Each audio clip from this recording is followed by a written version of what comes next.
নমস্কার বন্ধুরা, আপনাদের সকলকে স্বাগত জানাই আমার চ্যানেল নবান্নের সমাহারে। আরও একবার আপনাদের সামনে হাজির হলাম আর একটা নতুন রেসিপির ভিডিও নিয়ে। হাতে কম সময় থাকলে কি রেসিপি বানাবেন সেটা যদি বুঝতে না পারেন ব্রেকফাস্ট বা বাচ্চাদের টিফিনের জন্য, তাহলে কিন্তু আপনারা এই রেসিপিটা ঝটপট মাত্র 10 মিনিটের মধ্যে বানিয়ে ফেলতে পারেন। স্কুল কলেজ অফিসের জন্য তো দুর্দান্ত একটা রেসিপি হবে। আর সেই সাথে কিন্তু যদি ব্রেকফাস্টেও হাতে কম সময় থাকে, এই রেসিপিটা আপনারা খুব সহজেই বানিয়ে ফেলতে পারেন। খুবই হেলদি একটা রেসিপি, সেই সাথে কিন্তু খুবই টেস্টি একটা রেসিপি। তাহলে চলুন বেশি কথা না বাড়িয়ে আজকের এই দুর্দান্ত রেসিপিটা শুরু করা যাক। রেসিপিটা বানানোর জন্য প্রথমে এখানে একটা দেখুন বড় পাত্র নিয়ে নিয়েছি, আর কিছু উপকরণ নিয়েছি একটা ছোট গাজর, যেটাকে এইভাবে কুচি করে নিয়েছি। অর্ধেকটা ক্যাপসিকামকেও আমি এইভাবে কুচি করে নিয়েছি টমেটো কুচি এখানে কিন্তু একদম ছোট সাইজের একটা টমেটো, যেটাকে আমি এইভাবে কুচি করে নিয়েছি এখানে কিছুটা পরিমাণ কাঁচা লঙ্কা কুচি। বাচ্চাদের জন্য টিফিনের রেসিপিটা যদি বানান তাহলে কিন্তু আপনারা কাঁচা লঙ্কা কুচিটা স্কিপ করতেও পারেন। আর এখানে নিয়েছি একটা মিডিয়াম সাইজের আলু, সেটাকেও কিন্তু কুচি করে নিয়েছি। আপনারা চাইলে এই গাজর আর আলুটাকে কিন্তু গ্রেট করে নিতে পারেন, কিন্তু যেহেতু এখানে সমস্ত কিছু আমি কুচি করে নিয়েছি সেজন্য আর আলাদা করে আলুটাকে আমি গ্রেট করিনি। এবার এর মধ্যে দিয়ে দিচ্ছি আমি স্বাদ অনুযায়ী নুনটা দিয়ে দেওয়ার পর এর মধ্যে আমি দিয়ে দিচ্ছি কিছুটা পরিমাণ হলুদ গুঁড়ো, দিয়ে দিচ্ছি এখানে আমি ধনে গুঁড়ো, দিয়ে দিচ্ছি এখানে আমি কিছুটা পরিমাণ জিরে গুঁড়ো। এবার এর মধ্যে আমি দিয়ে দিলাম এখানে দেখুন গোটা জোয়ান, আর দিয়ে দিয়েছি গোটা জিরে। আর এখানে দেখুন ম্যাগি মশলা ব্যবহার করেছি, সেটাও এবার এর মধ্যে দিচ্ছি। আপনারা চাইলে এই ম্যাগি মশলাটা স্কিপ করতেও পারেন, কিন্তু ম্যাগি মশলাটা দিলে একটু আলাদা একটু সেন্ট আসে, খুব সুন্দর লাগে, খেতেও খুব ভালো লাগে।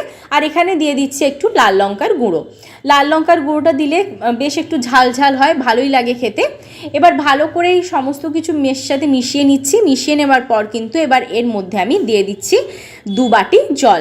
আমি আপনাদের দেখিয়ে দিচ্ছি কোন বাটি মেপে আমি এখানে জলটা ব্যবহার করেছি। দেখুন এই বাটি মেপেই কিন্তু আমি 2 বাটি জল ব্যবহার করেছি এখানে। এবার এই উপকরণগুলোকে ভালো করে একবার জলের সাথে আমি মিশিয়ে নিচ্ছি। জলের সাথে এখানে মিশিয়ে নেওয়ার পর এখানে দিয়ে দিচ্ছি ওই বাটিরই 1 বাটি আটাটা 1 বাটি দিয়ে দেওয়ার পর এখানে আমি দিয়ে দিচ্ছি হাফ বাটি বেসনটা আমি হাফ বাটি ব্যবহার করছি, আর যে বাটি মেপে আমি আটা ব্যবহার করেছিলাম সেই বাটিরই হাফ বাটি বেসনটা দিলাম। এবার এই উপকরণগুলোকে ভালো করে কিন্তু মিশিয়ে নিচ্ছি, দিয়ে একটা ভালো স্মুথ ব্যাটার আমি তৈরি করে নিচ্ছি। দেখুন ব্যাটারটা কিন্তু খুব সুন্দরভাবে তৈরি করে নিতে হবে, আর এখানে আর জলের কোনো রকম প্রয়োজন হবে না, 2 বাটি জলই এখানে লেগেছে। এবার ব্যাটারটা একদম রেডি হয়ে গেছে। এবার এখানে যদি আপনাদের কাছে ধনেপাতা অ্যাভেলেবেল থাকে আপনারা ধনেপাতা দিতে পারেন, কিন্তু আমার কাছে এই মুহূর্তে ধনেপাতা অ্যাভেলেবেল ছিল না, সেজন্য আমি কারি পাতা ব্যবহার করেছি। আর দিয়ে দিচ্ছি সাদা তিল ওপর থেকে একটু। এবার এই ব্যাটারটা কিন্তু খুব সুন্দরভাবে রেডি হয়ে গেছে। এবার এটাকে আমি সাইডে রেখে দিচ্ছি, অপর দিকে একটা কড়াই বসিয়ে দিয়েছি। এবার এর মধ্যে দিয়ে দিচ্ছি আমি হাফ চামচ সাদা তেল, একদম নামমাত্র তেল দিয়ে এই রেসিপিটা আমি তৈরি করব। এবার এর ওপর থেকে ছড়িয়ে দিচ্ছি আমি সাদা তেলটা দিয়ে দেওয়ার পর এই ব্যাটার থেকে চামচ মেপে নিয়ে এর মধ্যে দিয়ে দিচ্ছি, দিয়ে এইভাবে কিন্তু চারিদিকে আমি ছড়িয়ে দিচ্ছি। রেসিপিটা আমি কড়াইয়ের মধ্যে করছি, আপনারা চাইলে কিন্তু তাওয়ার মধ্যেও করতে পারেন। এবার এটাকে আমি 3-4 মিনিটের জন্য লো টু মিডিয়াম ফ্লেমে ঢাকা দিয়ে দিচ্ছি। ফিরে এলাম 4 মিনিট পর, ঢাকাটা সরিয়ে দিচ্ছি। এবার দেখুন ওপরটা খুব সুন্দরভাবে কিন্তু হয়ে গেছে। এবার উল্টে দিচ্ছি, একই রকমভাবে এই দিকটাও আমি একই রকমভাবে একদম লাল লাল করে নেব।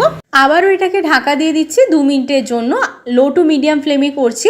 দেখুন ফিরে এলাম কিছুক্ষণ পর, কত সুন্দরভাবে তৈরি হয়ে গেল এটা। একটা তুলে নিচ্ছি, আরও একটা আমি আপনাদেরকে করে দেখাচ্ছি। আবারও দিয়ে দিচ্ছি অল্প পরিমাণ তেল, দিয়ে তারপরে চারিদিকে ছড়িয়ে দিয়ে এর ওপর থেকে দিয়ে দিচ্ছি সাদা তিল। এবার ব্যাটার থেকে চামচ মেপে নিয়ে এখানে দিয়ে দিচ্ছি, দিয়ে চারিদিকে আমি ছড়িয়ে দিচ্ছি, দিয়ে আবারও 3-4 মিনিটের জন্য আমি ঢাকা দিয়ে দিচ্ছি। এইভাবে কিন্তু প্রত্যেকটা তৈরি করে নিয়ে আমি আপনাদের সামনে ফিরে আসছি। দেখুন প্রত্যেকটা তৈরি হয়ে গেছে, কতটা সুন্দর দেখতে লাগছে।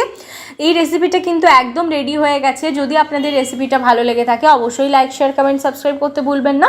সাবস্ক্রাইব করার পর পাশে থাকা বেল বাটনের অল অবশ্যই প্রেস করে দেবেন, যাতে আমার চ্যানেলে যে কোনো নতুন রেসিপি আসলে তার নোটিফিকেশান আপনারা সবার আগে পেয়ে যান। ফেসবুক পেজ থেকে দেখলে অবশ্যই পেজটা ফলো করে দেবেন। আমার পরিবারের নতুন সদস্য হয়ে থাকলে অবশ্যই কিন্তু সাবস্ক্রাইব করে দিয়ে পাশে থাকবেন। দেখুন কতটা নরম হয়েছে, কি সুন্দরভাবে ছিঁড়ে যাচ্ছে। অবশ্যই বাচ্চাদের টিফিনের জন্য এই রেসিপিটা একবার বানিয়ে দেখবেন, কিংবা হাতে যদি কম সময় থাকে ব্রেকফাস্টে কিন্তু দারুণ হবে এই রেসিপিটা।